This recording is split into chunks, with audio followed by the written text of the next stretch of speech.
Hi, this is Scott Weigert, Senior Director of Leadership Programs at BTS in Boston. How many of you enjoy those extreme makeover shows that you see on television? You know what I'm talking about. If you're in the United States, maybe it's HGTV, or if you're elsewhere in the world, maybe it's something different. But often it's those places where they take a home or apartment that's rather run down, they perform some magic and transform it. Well, we're going to do the same thing today, but we're going to do that with some actual Vertex PowerPoint slides.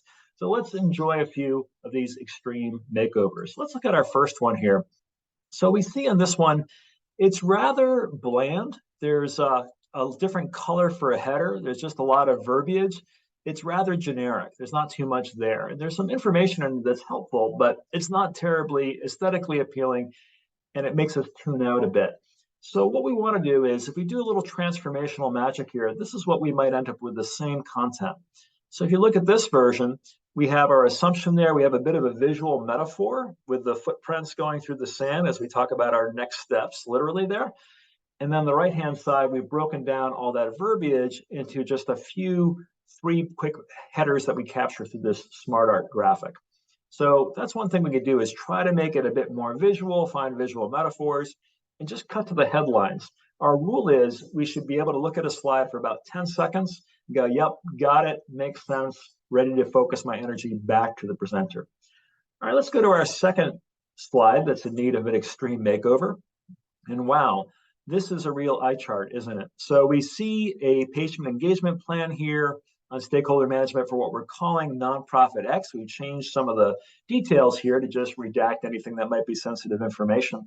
So there's an awful lot of stuff here. And so when we're a presenter and we have a slide like this, everybody, we're forcing our audience to choose. Do I try to read this slide and make sense of it? Or do I try to listen to the presenter? And again, we want to get back to that 10-second rule. We want to make the key points really pop out to us here. So let's do that. So here you see on the left-hand side, we've got these 3 points boiled down to just 3 bullets. And people tend to think in threes, so having it something to that level of simplicity is going to be really powerful. And then we've just added a handful of icons to get some of the next things. What are we doing to update the clinical community, understand the media context, change the narrative of what's going on with nonprofit X, and then engage with the government as well. So vast improvement there with just a bit more thought about what's going to be more engaging, fun, digestible for the audience. All right, let's go to our third candidate for an extreme makeover for PowerPoint. And here again, lots of valuable information here if you're willing to look for it. So we have to, again, figure out, well, do I look across the rows first, the columns first? It seems like the information that's circled in yellow might be particularly important.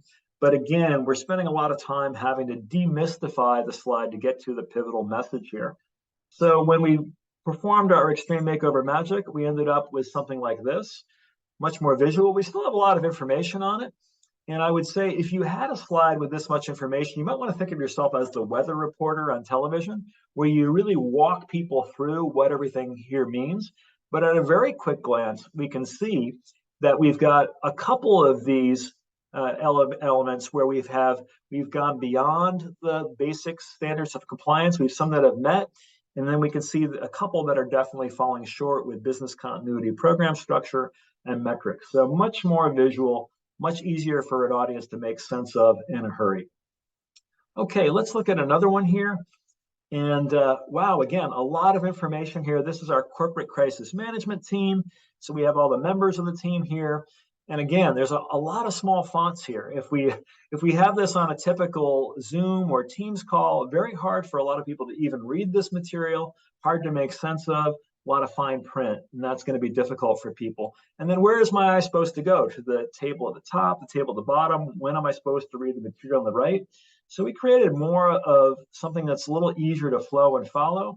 So we see on the left, the corporate crisis management team, the members of that, a little easier to read and follow. And then our eye is told to flow right over to see the executive crisis management team, to see how the group on the left fits into the group on the right. Okay, here's another one, a little before and after action for you here. Here we have key initiatives that are underway to support several of the focus areas.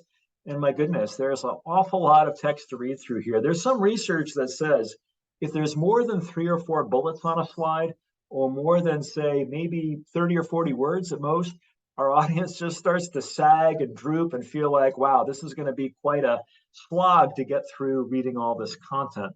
So with a little makeover magic, this is what we came up with. If we look back on the left here, there are really 5 different areas that we wanted to focus on. So let's just boil it down to that. And we have nice icons for each to focus on the new work environments, increased R&D, the contract manufacturing model, the footprint expansion, sustainability design for new assets. Much easier to follow. Of course, when we do it this way, PowerPoint is less of a crutch for people.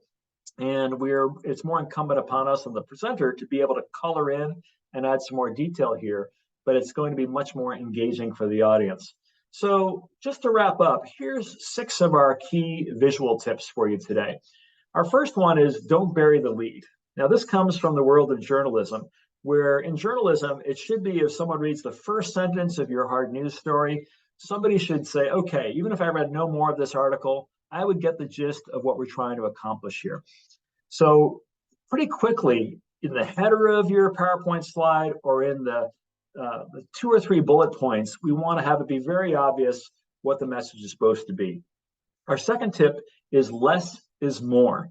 So the more we can simplify using a visual that will make it easier for the people to grasp at a glance, that's going to be helpful.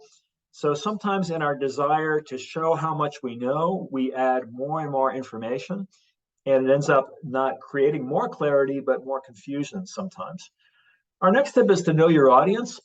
Perhaps you have an audience who is telling you, I really want the deep dive into the detail, but you might have an audience that says, no, I just want to get to the takeaways rather quickly. So one trick you can do is really think about what level of detail this audience wants. And if you're not quite sure, you might create a more complex slide, but keep it in your back pocket and wait for somebody to ask for the deep dive, and then only go there if they really want to. Our next tip is to try to simplify using charts and graphs. A lot of times you can have a graph or chart that very quickly captures a story. That's very hard if we're trying to tell it in a 50 or 60 word bullet point. Think metaphorically. Remember, we had the slide that had the footsteps in the sand to capture the idea of next steps. That's something that can be powerful. Think of a visual metaphor. Instead of having a bunch of verbiage about how bad the economy has been in a certain country, you might have a picture of a train crash or something like that to bring that to life for people. And the other thing is, you can make a deliberate decision here to say, well, do I really want to use slides? When we use slides, we are dividing people's attention between us and the PowerPoint. And sometimes that can be effective, but sometimes we can be using PowerPoint as too much of a crutch. So the big thing we want you to remember about not using slides is to remember that PowerPoint is not the presentation. You are the presentation. The PowerPoint is just the support mechanism that you may or may not use to bring your slides to life. That's Scott Weigert. It's been great talking to you today, and good luck as you work on creating more effective visuals.